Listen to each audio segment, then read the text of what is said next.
저는 올해 66살이 된 김자옥입니다. 저희 남편은 무뚝뚝한 사람이었지만 제게는 든든한 언덕이었지요. 사소한 말 없이도 눈빛 하나로 마음을 읽어주던 사람. 그 사람은 평소에도 병원 한 번 제대로 안 가던 사람이었어요. 그러던 어느 겨울날 잠깐 누워있겠다던 남편이 갑자기 가슴을 부여잡고 고통스러워했습니다. 숨을 몰아쉬던 남편은 결국 병원 응급실에서 중환자실로 옮겨졌고 의사는 조심스럽게 말했습니다. 회복 가능성이 크지 않습니다. 마음의 준비를 하셔야 할 것 같습니다. 며칠 동안 저는 남편 곁에서 밤을 지새웠습니다. 산소 호흡기에 의지하던 남편은 제 손을 꼭 쥐어주곤 했습니다. 말은 없었지만 그 손길엔 수많은 말이 담겨 있었지요. 남편이 눈을 감던 날, 그는 눈을 뜨고 저를 조용히 바라봤습니다. 말 대신 눈으로 전하던 그의 마지막 인사. 저는 그 눈빛에서 분명히 느꼈습니다. 미안하다. 그리고 고맙다고. 그가 눈을 감고 나자 방 안의 모든 소리가 사라진 듯 했습니다. 모니터 소리도, 의료기계의 삐 소리도, 제 심장 소리조차 멀어지는 것 같았어요. 숨을 참고 앉아 있던 저는 그의 손을 놓을 수 없었습니다. 따뜻하던 체온이 점점 식어갈수록 제 마음도 서서히 얼어붙는 기분이었습니다. 집으로 돌아와 처음 맞은 밤, 불 꺼진 안방에 들어서며 멍하니 서 있었습니다. 침대 위에 아직 남아있던 그의 체온, 욕실에 널린 수건, 머리맡 탁자 위 일담한 신문, 그 모든 것들이 나를 무너뜨릴 것 같았어요. 식탁에 혼자 앉아 숟가락 하나 제대로 들지 못하고 결국 밥 한 그릇을 놓고 손만 모은 채 하염없이 울었습니다. 그 순간이 지금도 제 가슴 깊은 곳에 남아 있습니다. 긴 세월을 함께한 사람과의 이별은 그 어떤 말로도 쉽게 정리되지 않았어요. 그렇게 그 사람 떠나고 나서도 제가 무너지지 않았던 건 아들 덕분이었습니다. 어린 나이에 아버지를 잃고도 담담하게 제 손을 꼭 잡아주던 그 손이 제게는 삶을 붙드는 힘이었거든요. 장례식이 끝난 날 밤, 저는 겨우 밥 한 숟가락 떠먹고는 그대로 주저앉아 울고 있었는데 아들이 제 무릎에 얼굴을 묻으며 말했습니다. 엄마, 울지 마. 내가 엄마 옆에 있을게. 그 말에 제 눈물이 멈췄습니다. 무너지면 안 되겠다는 생각이 들었죠. 남편 대신 지켜야 할 이유가 있다는 게 그 시절 제 숨통이었습니다. 그 조그만 어깨가 제 모든 의지가 되어줬습니다. 하지만 그 하나뿐인 아들이 지금은 너무 멀게만 느껴집니다. 예전엔 하루에도 몇 번씩 전화하던 아이였는데 결혼하고 나선 연락이 점점 줄었고 이젠 제가 먼저 연락하지 않으면 일주일 넘게 아무 소식도 없습니다. 얼굴을 마주해도 옛날처럼 살갑게 웃지도 않고요. 무뚝뚝한 건 닮지 말았으면 했는데 점점 낯선 사람이 되어가는 것 같아 마음이 허전합니다. 그러던 어느 날 등기 이전 동의서와 관련한 서류를 전달해야 할 일이 생겼습니다. 진명의 정리를 도와달라고 아들이 부탁한 터라 괜히 실수할까봐 저는 아들에게 직접 서류를 전해주기로 마음먹었습니다. 저는 약속을 잡기 위해 아들에게 전화를 걸자 회의 중이라며 며느리에게 전해달라고 하더군요. 저는 곧바로 며느리에게 전화를 걸었습니다. 어머니, 언제든 오세요. 그 말에 마음이 놓였습니다. 괜히 불쑥 찾아가면 패일까봐 전날 저녁엔 다시 한 번 문자를 보내기도 했습니다. 그리고 그날 저녁 아들을 위해 반찬을 챙겼습니다. 아들 말로는 며느리는 입맛이 까다로워서 제가 보낸 반찬도 거의 안 먹는다고 하더군요. 그래도 아들은 먹을 거라 믿고 꾸준히 보내고 있습니다. 사실 며느리는 겉으론 예 바르고 친절하지만 이상하게 마음의 벽 같은 게 느껴졌습니다. 말 한마디, 표정 하나하나가 조심스러웠지요.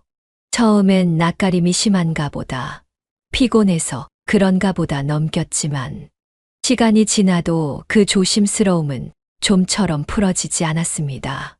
제가 이야기할 때도 눈을 피하거나 미소를 지으면서도 어딘가 얼어있는 표정이 느껴졌습니다. 괜히 아이들 앞에서는 더 조심했고 웃을 때조차 눈치를 보게 되더군요. 저는 제 존재가 누가 되지 않으려 더 조심하려 애썼습니다.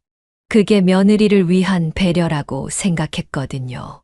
기억나는 순간이 하나 있습니다. 첫 명절이었어요. 아들네 집에서 처음으로 차례를 지내기로 했고, 저는 전날부터 손수전이랑 잡채를 준비해 갔습니다. 부엌에서 전을 데우고 있던 며느리에게 도와줄 게 없느냐고 물었는데, 며느리는 고개만 끄덕이며 아니요. 저 혼자 하면 돼요. 하고는 조용히 등을 돌렸습니다. 그 짧은 순간이 왜 그렇게 서운했는지 모르겠습니다. 함께 하려는 제 마음이 불필요한 간섭처럼 느껴졌던 걸까요? 그 일을 계기로 저는 더 조심하려 했었고, 그런 제 배려가 오히려 벽이 되어버렸던 것 같습니다. 그럴수록 마음의 거리는 더 멀어졌습니다. 약속 당일 아침 며느리에게 다시 한번 문자를 보내고 반찬통과 서류 봉투를 챙겨 집을 나섰습니다. 전날부터 허리가 욱신거리고 무릎도 제대로 굽혀지지 않았지만 아들이 부탁한 일이니 그냥 넘길 수가 없었습니다. 집을 나서기 전 몸 여기저기 파스를 붙였습니다. 첫 번째 버스를 타고 몇 정거장을 지나자 뒤터벅지가 저리기 시작했고, 지하철 환승 계단을 오르내릴 땐 숨이 턱 막혔습니다. 그래도 아들 내외 얼굴 보면 괜찮아지겠지 하는 마음 하나로 발걸음을 옮겼습니다. 두 번의 환승을 마치고 지상으로 올라오는 순간 다리에 쥐가 날 것처럼 아팠지만 저는 이를 악물고 다시 걷기 시작했습니다. 아들 집이 가까워질수록 마음은 조금씩 설레었습니다. 도착한 아들 집 초인종을 눌렀지만 집안에 아무도 없는 것처럼 고요했습니다. 혹시나 잠을 자고 있는 건 아닐까 싶어 한 번 더 눌러보았지만 여전히 반응이 없었습니다. 그래서 며느리에게 전화를 걸었습니다. 하지만 신호는 가는데 받지 않았죠. 이상하네. 분명 집에 있다고 했는데 문 앞에 서서 귀를 기울이고 있는데 안에서 툭 무언가 떨어지는 소리가 들렸습니다. 컵이나 작은 그릇이 바닥에 닿는 듯한 둔탁한 소리였죠. 그리고 나지막한 발소리가 뒤따랐습니다. 맨발인지 슬리퍼인지 모를 조심스러운 걸음. 누군가 안에 있다는 확신이 들었습니다. 그리고 얼마 지나지 않아서 전화 통화 소리가 들렸습니다. 치킨 한 마리랑 콜라 하나 가져다 주세요. 그 소리를 듣는 순간 살짝 떨리기 시작했어요. 안에 누가 있다는 걸 그제야 확실히 알게 된 순간이었죠. 그때부터였습니다. 저는 현관 앞을 떠나지 못하고 서성였죠. 문 너머에서 분명 인기척이 느껴졌는데 아무도 없는 척하는 그 침묵이 오히려 더 뚜렷하게 다가왔습니다. 서준아, 엄마야, 안에 있니? 조심스레 문을 두드리며 말을 걸었지만 역시 대답은 돌아오지 않았습니다. 잠시 후 그렇게 한참을 문 밖에서 기다리고 있는데 배달원이 올라왔고 손에는 치킨과 콜라가 들려 있었습니다. 치킨 왔습니다. 저는 본능적으로 몸을 숨기듯 옆으로 비켰습니다. 그 순간 문 너머 익숙한 목소리가 들려왔습니다. 네, 잠시만요. 그러고는 살짝 열린 문틈으로 손만 나와 음식을 받았습니다. 그 손 저는 한눈에 알아봤습니다. 며느리였습니다. 그 순간 제 가슴이 쿵 하고 내려앉았습니다. 며느리는 배달원을 향해 고맙다고 말하며 문을 닫았고 저는 그대로 굳은 채 서 있었습니다. 입술이 바짝 말라 아무 말도 나오지 않았죠.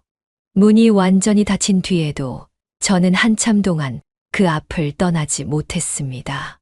속에서 뭔가 끓어오르는 듯 했지만 그걸 억누르며 다시 초인종을 눌렀습니다. 하지만 돌아오는 건 정적뿐이었죠. 그래서 저는 다시 한 번 문을 두드렸습니다. 서준아, 잠깐 얼굴 좀 보자. 그렇게 시간은 천천히 아주 느리게 흘렀습니다. 장바구니를 들고 돌아오던 옆집 아주머니가 저를 보고 걸음을 멈추더니 놀란 얼굴로 말을 걸어왔습니다. 추운데 여기서 뭐 하세요? 저는 억지로 미소를 지으며 말했습니다. 아들 집인데 잠깐 볼일 좀 보러 왔어요. 근데 집에 아무도 없나 봐요. 아까 전에 만나서 이야기 나눴는데 오늘은 집에서 쉴 거라고 하던데. 저는 아무 말 없이 고개를 떨궜습니다. 시간이 얼마나 흘렀을까요? 무릎은 점점 저려오고 허리는 더 이상 버틸 힘이 없었습니다. 그제야 저는 느릿하게 자리에서 일어섰습니다. 그래, 내가 잘못 본 거겠지. 참 우습네. 혼잣말을 내뱉고 계단을 내려가려던 순간 문이 벌컥 열렸습니다. 놀란 마음에 뒤를 돌아보니 며느리가 서 있었습니다. 잠시 눈이 마주쳤지만 그녀는 눈길을 피하며 말했습니다. 어머니, 들어오세요. 잠자느라 초인종 소리를 못 들었어요. 잠자느라 모든 게 말이 되지 않았습니다. 전화 소리에 치킨 주문하는 소리까지 들었는데 아무리 생각해도 잠들었다는 말은 믿기 어려웠습니다. 오히려 그 말 한마디에 마음이 더 허물어졌습니다. 있는 사실을 외면하고 거짓말로 덮으려 드는 그 태도가 낯설고도 서늘했습니다. 하지만 그 순간 저도 모르게 마음속에서 차오르던 말들을 꾹 눌러 삼켰습니다. 괜히 따지듯 물으면 제가 더 초라해질 것 같아서요.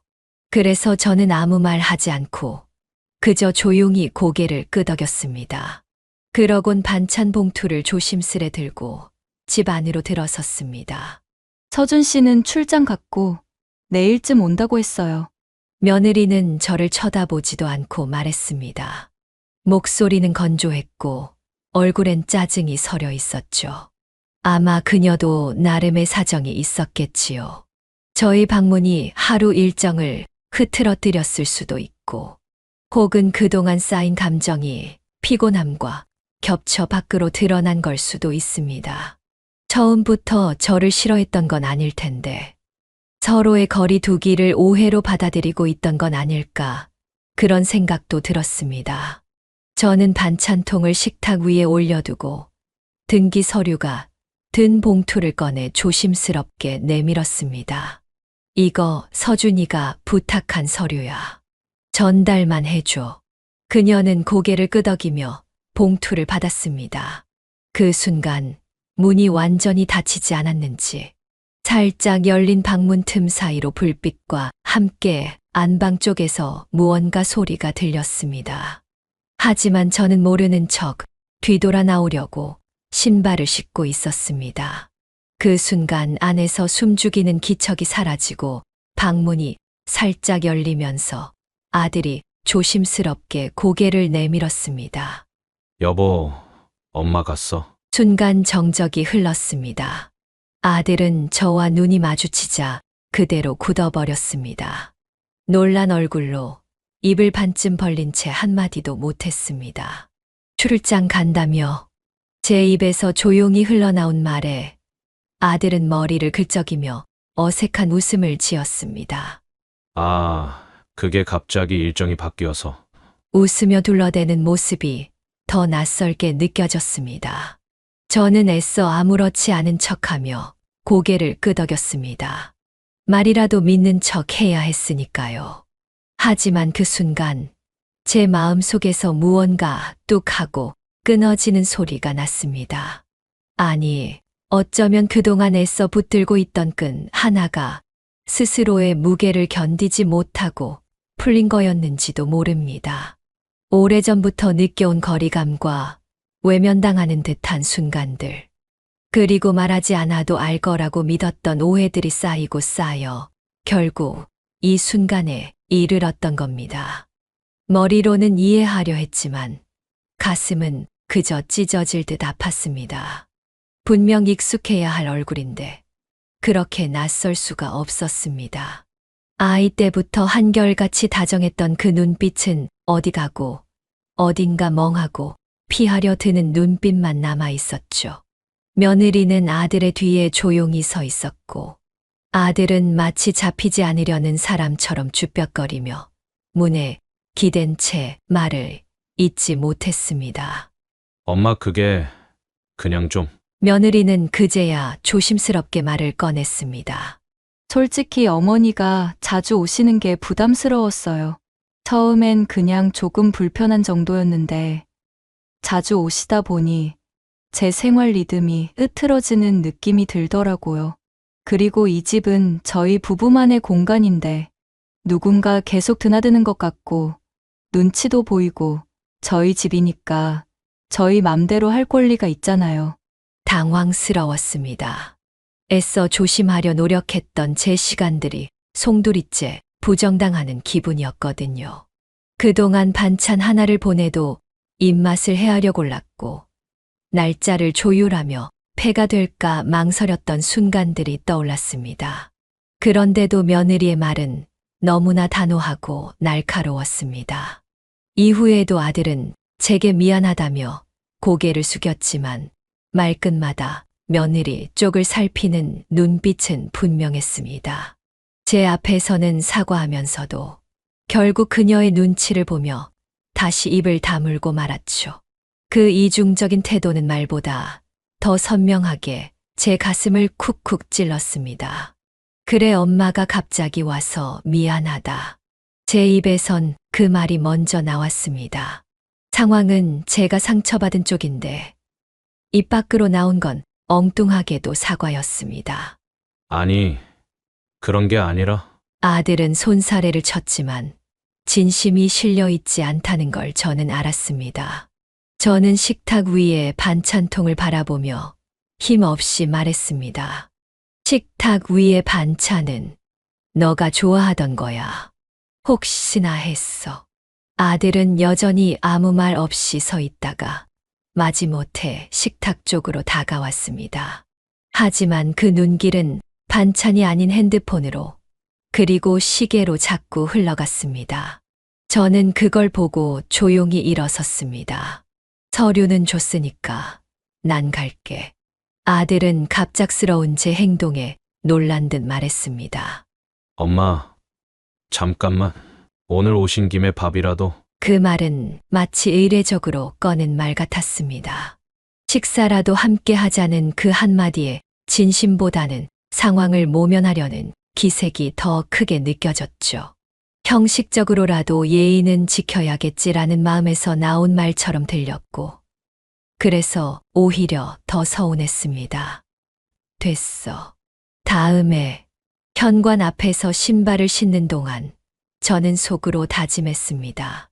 더는 기대지 말고 바라지도 말자. 계단을 내려가는 발걸음이 어찌나 무겁던지 무릎이 아프다는 감각조차도 희미해졌습니다. 집으로 돌아오는 버스 안 창밖을 보며 저는 아무 생각 없이 멍하니 앉아 있었습니다. 차창에 비친 제 얼굴이 어쩐지 낯설었습니다. 평생을 자식 위에 산 사람인데 지금 그 아이 집에서 쫓겨나는 기분이 들었습니다. 집에 도착하니 오후 2시를 조금 넘긴 시간이었습니다. 불 꺼진 거실, 조용한 부엌, 전기밥솥에 보온 등만이 유일한 불빛이었습니다. 가방을 내려두고 소파에 주저앉았더니 그제야 온몸에서 힘이 빠졌습니다. 다리에 쥐가 나듯 통증이 밀려왔고 무릎은 당장이라도 꺾일 듯 뻐근했습니다. 저는 아들 집에서 있었던 일들을 곱씹어 보았습니다. 하지만 이상하게 눈물은 나지 않았습니다. 억울함도 분노도 심지어 서운함조차도 말라버린 느낌이었습니다. 그저 멍하게 천장을 바라보며 마음속으로 계속 같은 말을 되뇌었습니다. 이제는 나를 좀 챙기자. 휴대폰을 들어 메모장에 적어두었던 재산 목록을 다시 꺼내 보았습니다. 집, 예금, 적금, 노후자금, 그 목록 하나하나엔 제 지난 삶이 고스란히 담겨 있었습니다. 남편 떠난 뒤 하루 한 끼를 라면으로 때우면서도 쌈짓돈을 모았고 마트 전단지를 오려가며 1,000원, 2,000원을 아꼈습니다. 연탄 봉사 다녀오는 길에 허리 삐끗한 날도 병원 한 번 안 가고 꾹 참았습니다. 그 힘겨운 하루하루를 버티면서 모은 돈은 고스란히 아들에게 물려줄 생각이었죠. 하지만 정작 그 돈을 저를 위해 한 번도 사용해 본 적이 없었습니다. 그런데 문득 이런 생각이 들었습니다. 내가 고생해서 모은 돈, 정작 나는 한 번도 누려본 적이 없네. 그날 밤, 저는 오래 묵혀뒀던 종이봉투 하나를 꺼냈습니다. 남편이 떠나기 전 남긴 유서와 함께 통장 복사본, 부동산 서류들이 담긴 봉투였습니다. 그리고 저는 펜 하나를 꺼내 들고 수첩을 폈습니다. 이제 엄마가 아니라 내 이름으로 다시 시작하자. 그 문장을 적으며 저는 아주 조용히 미소 지었습니다. 며칠을 고민했습니다.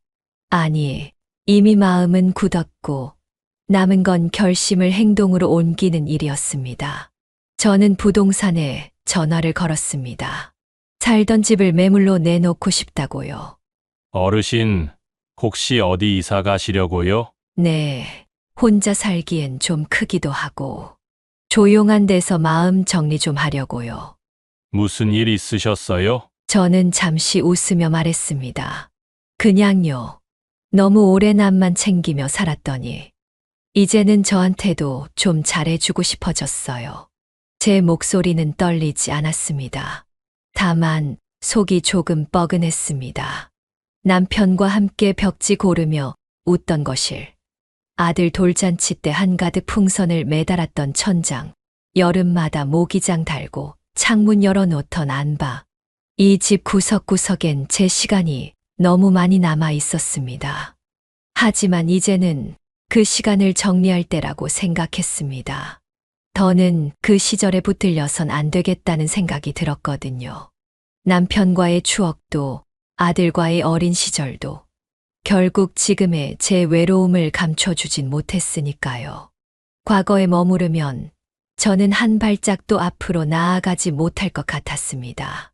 저는 장판을 닫고 창틀 먼지를 털고 안 쓰던 냄비며 옷가지들을 상자에 하나씩 담기 시작했습니다. 작은 박스 위에 앉아 천천히 숨을 고르며 생각했습니다. 버리면 비워지고 비워지면 내가 보이겠지. 며칠 뒤 한 부부가 집을 보러 왔습니다. 젊은 신혼부부 같았습니다. 그 모습을 보는 순간 문득 예전의 저와 남편이 떠올랐습니다.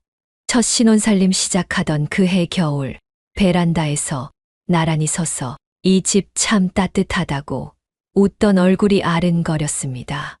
남편이 베란다를 둘러보며 말했습니다. 여기서 해지는 거 보이면 좋겠다. 저는 그때 생각에 괜히 창가 쪽에 시선을 고정한 채 말없이 웃었습니다. 아마 저 부부가 이 집에 들어오면 또 다른 시간이 흘러가겠지요. 그리고 드디어 집이 팔렸습니다. 잔금을 받던 날, 저는 통장을 한참 들여다봤습니다.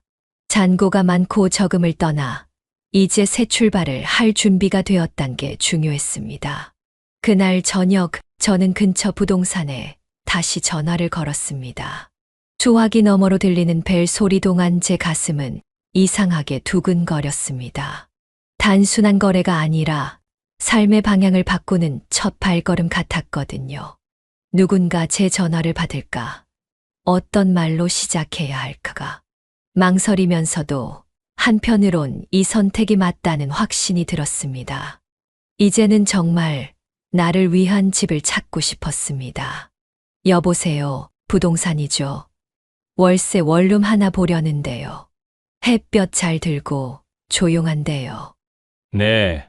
어르신 혹시 어느 정도 크기나 위치는 생각해 두신 데 있으세요? 너무 넓지 않아도 되고 역세권까진 바라지 않아요. 다만 햇빛 잘 들고 좀 조용했으면 해요. 혼자 사시는 거죠? 네. 이제는 혼자서 편하게 숨 쉴 수 있는 공간이면 충분하거든요. 그런 조건이라면 괜찮은 원룸 몇 군데 있어요. 내일쯤 한번 보러 오시겠어요? 좋아요. 내일 오후쯤 시간 낼 수 있을 것 같아요. 전화를 끊고 난 뒤 거울 앞에 섰습니다. 무표정한 얼굴이 낯설지 않았습니다. 오히려 처음으로 제 얼굴을 있는 그대로 들여다볼 수 있었습니다. 그렇게 이사한 원룸은 오래된 저층 건물이었지만 햇볕이 아주 잘 드는 방이었습니다.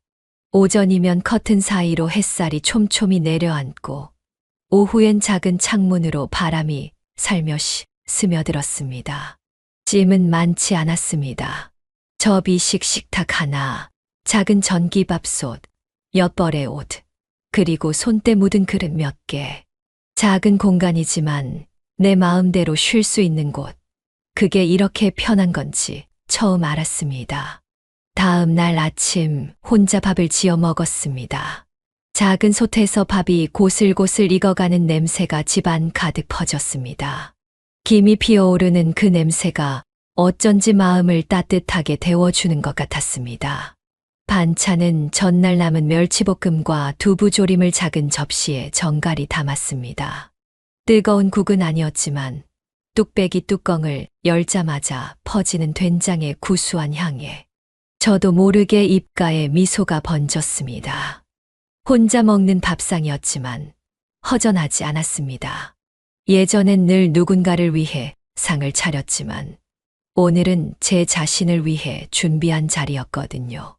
누구 눈치도 시간도 보지 않고 제 속도대로 숟가락을 들었습니다. 조용한 식탁 위에서 국을 한 숟갈 떠먹는 순간 이런 평온도 꽤 괜찮다는 생각이 들었습니다. 낮에는 근처 공원으로 산책을 나갔습니다. 운동하는 사람들, 유모차 끄는 엄마들, 벤치에서 돋보기 낀 채 신문 읽는 할아버지들. 저는 그들 사이에서 아주 작은 존재처럼 앉아 있었습니다.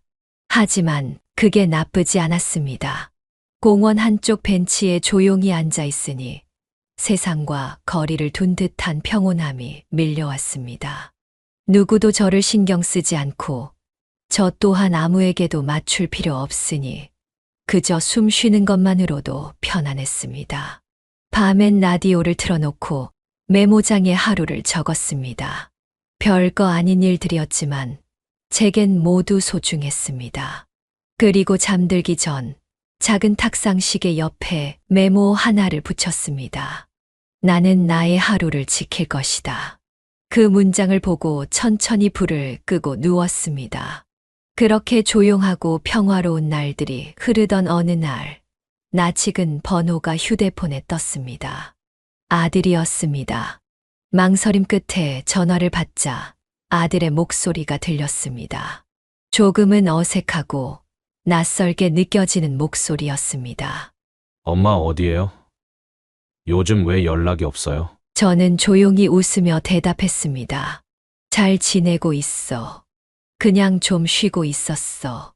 그날 오후 아들과 며느리가 찾아왔습니다. 엄마 여기서 지내는 거예요? 이사 간 줄도 몰랐어요. 아들은 말끝을 흐리며 고개를 돌렸습니다. 왜 말도 없이 이사했어요? 솔직히 좀 서운했어요. 나한텐 얘기해줬어야죠. 저는 잠시 숨을 고르고 대답했습니다. 미안하다. 근데 그땐 말할 힘도 없었어. 말하면 내가 또 망설일까봐. 조용히 나오지 않으면 아예 못 나올 것 같더라. 저는 아들 내외를 지그치 쳐다보다가 말을 이었습니다. 다시 시작하고 싶었거든. 아들은 작아진 방 안을 둘러보다가 한참을 말없이 서 있었습니다. 식탁 위에 가지런히 놓인 반찬통, 벽에 붙어있는 나는 나의 하루를 지킬 것이다 라는 쪽지, 그리고 밝게 들어오는 햇살까지. 그제야 아들이 말했습니다. 엄마, 우리 그날 일 미안해요. 사실 그때 집 안에서 엄마 목소리 다 들었어요. 근데 솔직히 말하면 그 순간 안에 눈치도 보이고 엄마랑 마주할 용기도 없었어요. 괜히 더 어색해질까봐. 그냥 없는 척하면 넘어갈 줄 알았어요. 서진이도 어느 날 그 얘기를 꺼내더라고요. 할머니 왜 안 와? 하면서. 그 말 듣고 나니까 더더욱 마음이 무거웠어요. 지금도 그 생각만 하면 죄송하고 부끄러워요. 저는 고개를 살짝 끄덕였습니다. 그 말이 꼭 필요했던 건 아니지만 늦게라도 들을 수 있어 고마웠습니다. 이제는 엄마 혼자 두기 좀 불안해요. 같이 지내는 건 어때요? 그 제안에 저는 부드럽게 웃으며 대답했습니다. 이제야 혼자 숨 쉬는 법을 배웠는데 다시 돌아가는 건 좀 그렇네. 난 여기가 좋아. 아들과 며느리는 말없이 고개를 끄덕였습니다. 잠시의 침묵 끝에 며느리가 작게 말했습니다. 가끔 식사 같이 해요, 어머니. 저는 따뜻하게 대답했습니다. 그래. 서로 무리하지 않는 선에서 천천히 그렇게 해보자. 그날 밤 잠들기 전 저는 다시 메모장을 꺼냈습니다. 오늘은 아들이 왔다. 그 얼굴에서 진심을 느꼈다. 그리고 나는 흔들리지 않았다. 며칠이 지나고 저는 서랍에서 작은 수첩 하나를 꺼냈습니다. 몇 년 전 마트 사은품으로 받았던 공짜 수첩이었는데 표지가 낡고 누렇게 발에 있었지만 오늘만큼은 새 다이어리처럼 느껴졌습니다. 볼펜을 쥔 손이 잠시 머뭇거렸습니다. 가족과 함께 살 때는 늘 남편 식사 시간, 아들 학교 시간표에 맞춰 제 하루가 짜였고 제 시간은 늘 뒷전이었습니다. 하루를 어떻게 쓸지는 제 선택이 아닌 그들의 일정에 따라 결정됐으니까요. 하지만 지금은 처음으로 제 이름이 적힌 하루가 생긴 겁니다. 제가 정한 시간표에 따라 움직인다는 것만으로도 마음이 단정해졌습니다. 그날 오후 저는 복지관 앞을 서성이다가 문을 열고 들어갔습니다. 서예반, 난타교실, 실버댄스, 기초 스마트폰 교실 같은 글씨가 벽에 붙어 있었고 직원분이 저를 보며 반갑게 인사했습니다. 처음 뵙네요. 혹시 어떤 프로그램에 관심 있으세요? 내 서예 쪽이 눈에 들어오더라고요. 어릴 적에 잠깐 배웠었는데 다시 해보고 싶어서요. 그리고 서예반 첫 수업 날 저는 아침 일찍 일어나 준비를 했습니다. 따뜻한 물 한 잔으로 속을 달랜 후 거울 앞에 앉아 머리를 가지런히 빗었습니다. 예전 같았으면 누굴 만나는 자리도 아니니까 대충 묻고 말았겠지만 오늘은 달랐습니다. 제 하루니까요. 복지관에 도착했을 때 강당 한쪽에 책상이 정갈이 놓여 있었고 어르신 몇 분이 이미 자리를 잡고 계셨습니다. 수업이 시작하자 선생님이 붙잡는 법부터 차근차근 알려주셨습니다.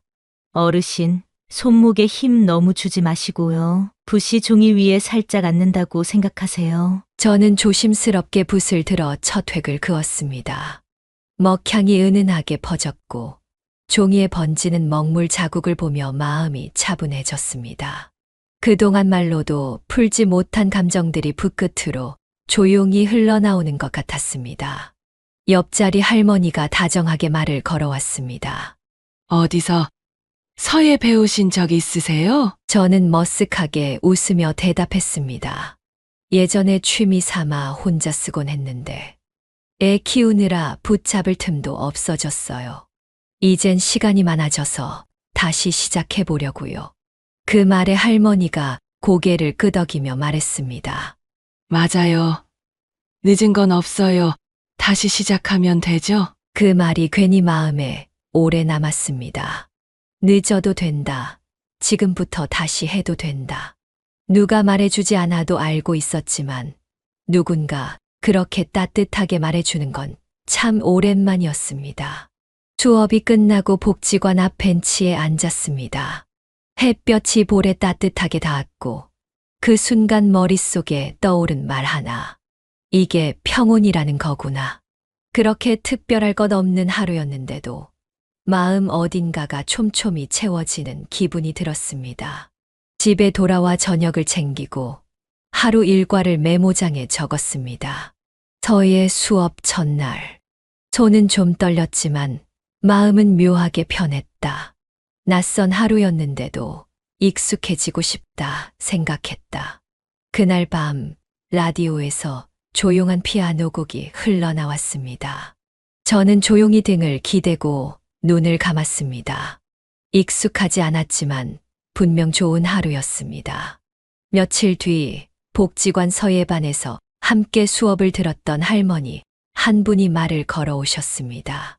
김 여사님, 다음 주에 동네 문화센터에서 작품 전시회 하는데 우리 것도 같이 나간대요. 제가 쓴 글씨도요? 그럼요. 첫 주차 끝나고 다들 한 장씩 냈잖아요. 선생님이 골라서 내셨대요. 순간 머리가 하얘졌습니다.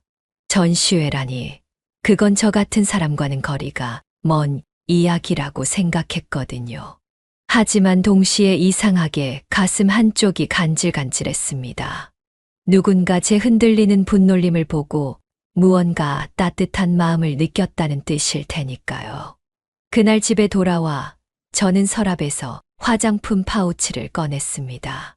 몇 년째 쓰지 않아 먼지가 쌓여있던 립스틱 하나를 골라 거울 앞에 섰습니다. 이런 색이었나. 입술에 살짝 찍어 바르고 웃어보니 낯설지만 나쁘지 않았습니다.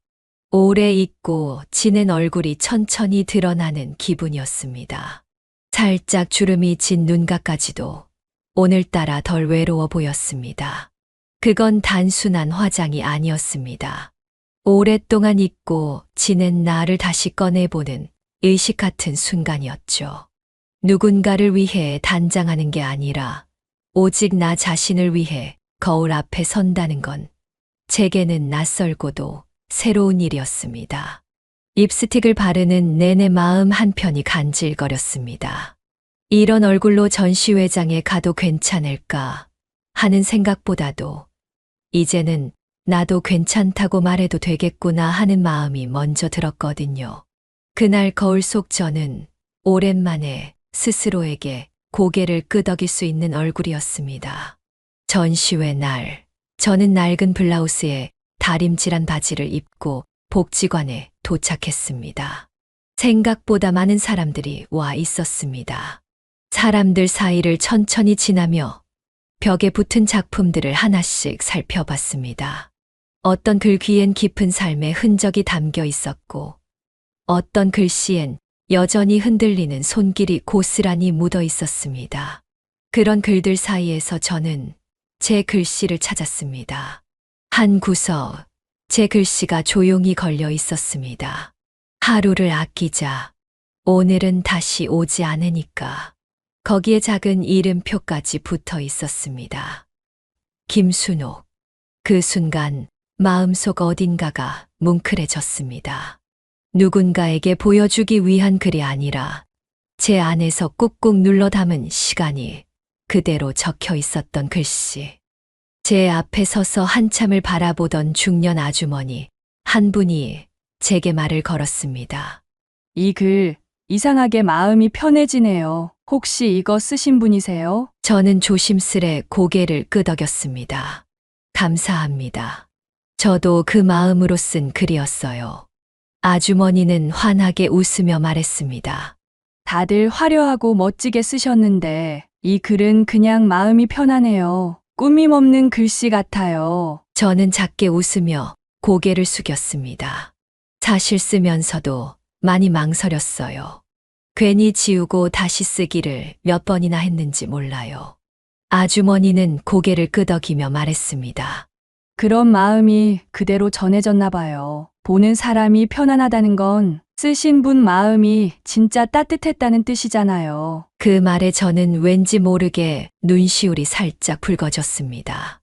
누구에게 잘 보이기 위한 삶이 아니라 이제는 제 감정 그대로를 표현한 하루였다는 게 비로소 누군가에게 닿았다는 사실이 고마웠습니다.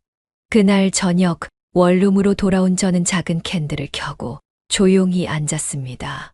전시회 팸플릿 사이에 끼워둔 이름표를 꺼내 천천히 바라봤고 그 순간 전시장의 분위기가 다시금 선명하게 떠올랐습니다.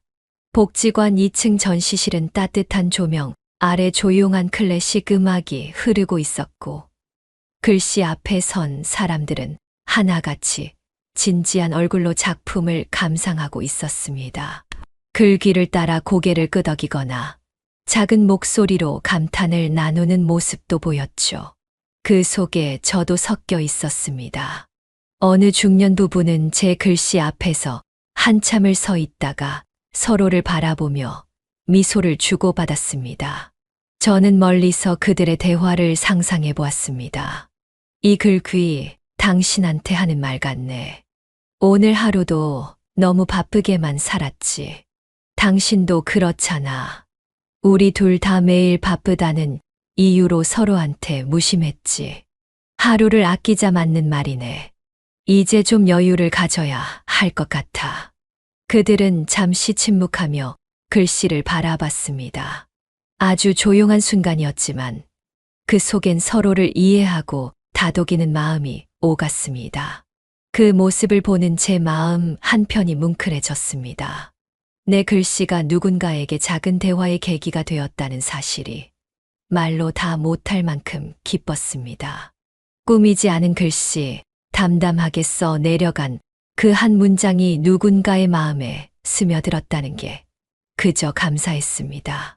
저는 생각을 정리하고 문장 하나를 적기 시작했습니다. 누구를 위해 살지 말고 나답게 살자. 그 문장을 적고 나서야 알았습니다. 제가 웃으면 세상도 같이 웃어준다는 거요. 그리고 그 웃음이 이제는 누군가의 마음에도 잔잔한 미소로 닿을 수 있다는 거요. 전시회 이후 복지관에서 서예반 할머니들과 어울리는 시간이 하나의 루틴이 되었습니다. 수업이 끝나면 함께 점심을 먹기도 하고, 때론 공원 벤치에 둘러앉아 도란도란 수다를 떨기도 했습니다. 그렇게 저는 오랜만에 누군가와 마음 놓고 웃고 떠드는 시간을 보내고 있었습니다. 그러던 어느 날, 또 다시 아들에게 전화가 왔습니다. 엄마, 이번 주말에 시간 괜찮으세요? 서진이 생일인데 할머니 얼굴도 보고 싶다고 해서. 식사라도 같이 하면 좋을 것 같아서요. 잠시 침묵이 흘렀습니다.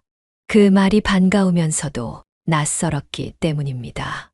아들의 초대는 단순한 식사 제안이 아니었거든요. 그동안 멀어졌던 거리, 차갑게 식어버렸던 마음들이 다시 조금은 녹을 수 있을지 모른다는 신호처럼 느껴졌습니다.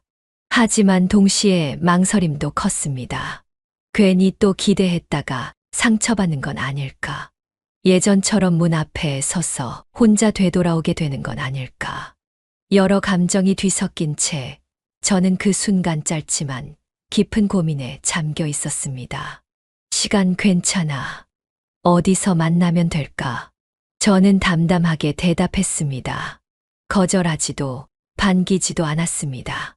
그냥 조용히 지금 내 위치에서 할 수 있는 말을 골랐을 뿐이었습니다. 약속 당일 저는 옷장에서 가장 편안한 옷을 꺼내 입었습니다.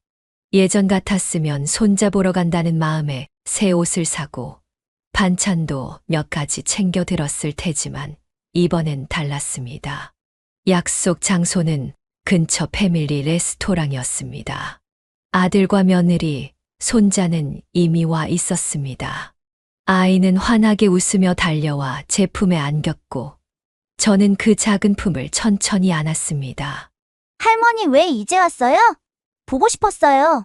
그 말에 순간 목이 메었지만 저는 아이가 볼까봐 조심스럽게 웃으며 말했습니다. 할머니도 보고 싶었지. 식사 중간 아들이 조심스럽게 말을 꺼냈습니다. 엄마, 전시회에서 작품 봤어요. 이름 보고 깜짝 놀랐어요. 그 이야기를 듣고 저는 살짝 놀랐습니다. 아들 내외가 제 전시회 참가 소식을 어떻게 알았는지 궁금했죠. 알고 보니 복지관에서 찍은 전시회 사진이 동네 SNS 계정에 올라갔고 우연히 그걸 며느리가 보게 되었던 거였습니다. 처음엔 그냥 넘기려다 제 이름을 발견하고 깜짝 놀랐다고 하더군요. 그렇게 아들과 함께 전시장에 조용히 다녀갔다고 말했습니다. 전혀 예상하지 못했던 우연이 저에겐 작은 기적처럼 느껴졌습니다. 아들은 이어 말했습니다. 사실 엄마한테 말 안 한 건 그냥 조용히 보고 싶었거든요. 엄마가 어떤 모습으로 살고 있는지 말로 듣는 것보다 직접 느껴보고 싶었어요. 근데 그 글씨를 보고 있으니까 이상하게 가슴이 먹먹했어요. 어릴 때 엄마가 제 글씨 봐주던 손이 떠올랐거든요. 그때 생각나더라고요. 저는 조용히 고개를 끄덕였습니다. 며느리도 덧붙였습니다. 어머니, 글씨 너무 좋았어요. 전 몰랐어요. 어머니가 그렇게 마음이 따뜻한 분이라는 걸. 어머니는 원래 그런 분이셨을 텐데, 그걸 제가 느끼려고 한 적은 없었던 것 같아요. 글씨 한자 한자에 진심이 묻어나서 좀 울컥했어요. 저는 빙그레 웃었습니다. 그동안은 나도 내가 누군지 잘 몰랐거든. 요즘은 조금씩 나를 알아가는 중이야. 그 말에 아들과 며느리는 잠시 말을 잊지 못했습니다. 예전 같았으면 이쯤에서 우리 집으로 다시 들어오시라는 말이 나왔겠지만 그날은 달랐습니다. 대신 며느리가 말했습니다. 가끔 저녁 드시러 오세요. 저는 웃으며 대답했습니다. 그래, 그건 참 고맙네. 작은 원룸문을 열고 들어와 옷을 갈아입고 따뜻한 물을 마셨습니다. 입안을 데우는 온기 속에서 식사 자리에서 느꼈던 낯선 따뜻함이 다시 떠올랐습니다. 어색한 눈빛 속에서도 진심이 담겼던 아들의 말, 조심스레 건넨 며느리의 초대, 그리고 품 안 가득 안겨와 보고 싶었다고 말하던 손자의 말투까지 그날의 조용한 여운이 마음속을 오래 맴돌았습니다. 그건 분명 이전과는 다른 온기였습니다. 무언가를 용서하고 다시 받아들여야겠다는 다짐보단 내가 지켜온 시간을 인정받은 듯한 감정이었죠. 그리고 메모장에 한 줄을 썼습니다. 나를 지키면서도 누군가와 다시 웃을 수 있다면 그걸로 충분하다. 아들 가족과의 식사 이후 제 일상은 다시 평소처럼 흘러갔습니다. 복지관 서예반은 여전히 주 이틀 한 번도 빠짐없이 나가고 있고요. 서예 선생님은 제게 종종 말씀하십니다. 김 여사님, 붓끝이 아주 살아있어요. 다음엔 붓글씨 강사 과정 한번 도전해 보시죠. 요즘은 하루가 참 알찹니다. 오전엔 서예 수업이 있고 붓을 들고 종이에 글씨를 얹는 그 시간이 제게는 가장 차분하고 집중되는 순간입니다. 한자 한자 써내려갈수록 마음이 정리되고 머릿속 복잡한 생각들이 잠시 자리를 비웁니다. 수업이 끝나면 근처 공원으로 향합니다. 가끔은 벤치에 앉아 바람 소리만 듣고 있을 때가 더 위로가 됩니다. 오후에 햇살의 나무잎 그림자가 흔들릴 때 마치 제 삶도 한 겹씩 투명해지는 것만 같습니다. 저녁엔 라디오를 틀고 손에 익은 펜으로 일기를 씁니다. 어떤 날은 하루를 몇 줄로 정리하기도 하고 어떤 날은 한 장을 넘기도록 펜이 멈추지 않을 때도 있습니다. 매일 하는 일이지만 매일이 다릅니다. 그래도 그 하루를 적는다는 것 자체가 제게는 작은 약속이자 다짐입니다. 그런 날 중 하루 공원 벤치에 앉아 있는데 낯익은 얼굴이 다가왔습니다. 김 여사님, 여기서 자주 뵙네요. 복지관에서 몇 번 스쳤던 박 여사님이었습니다. 말이 붙자 서로 가까워졌고 그날 이후로는 산책도 가끔 함께 하게 됐습니다. 나눌 말이 있다는 건 참 기쁜 일이더라고요. 혼자 지내시면서 외롭진 않으세요? 박 여사님이 물었고 저는 웃으며 고개를 저었습니다. 외롭죠.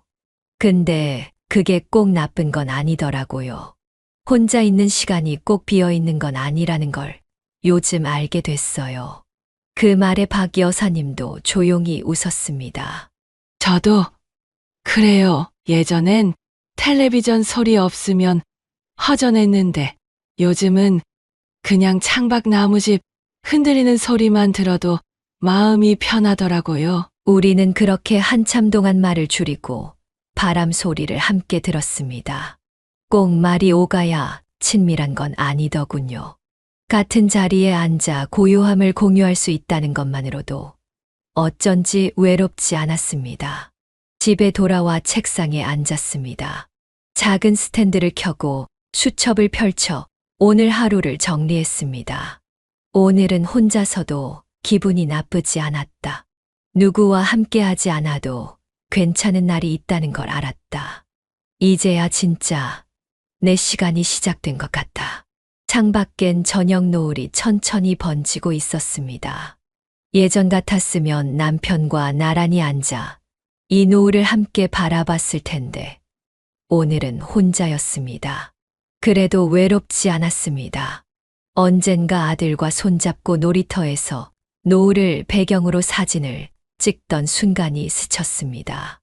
그땐 몰랐습니다. 그렇게 평범한 하루가 오래도록 마음에 남아있을 줄은요.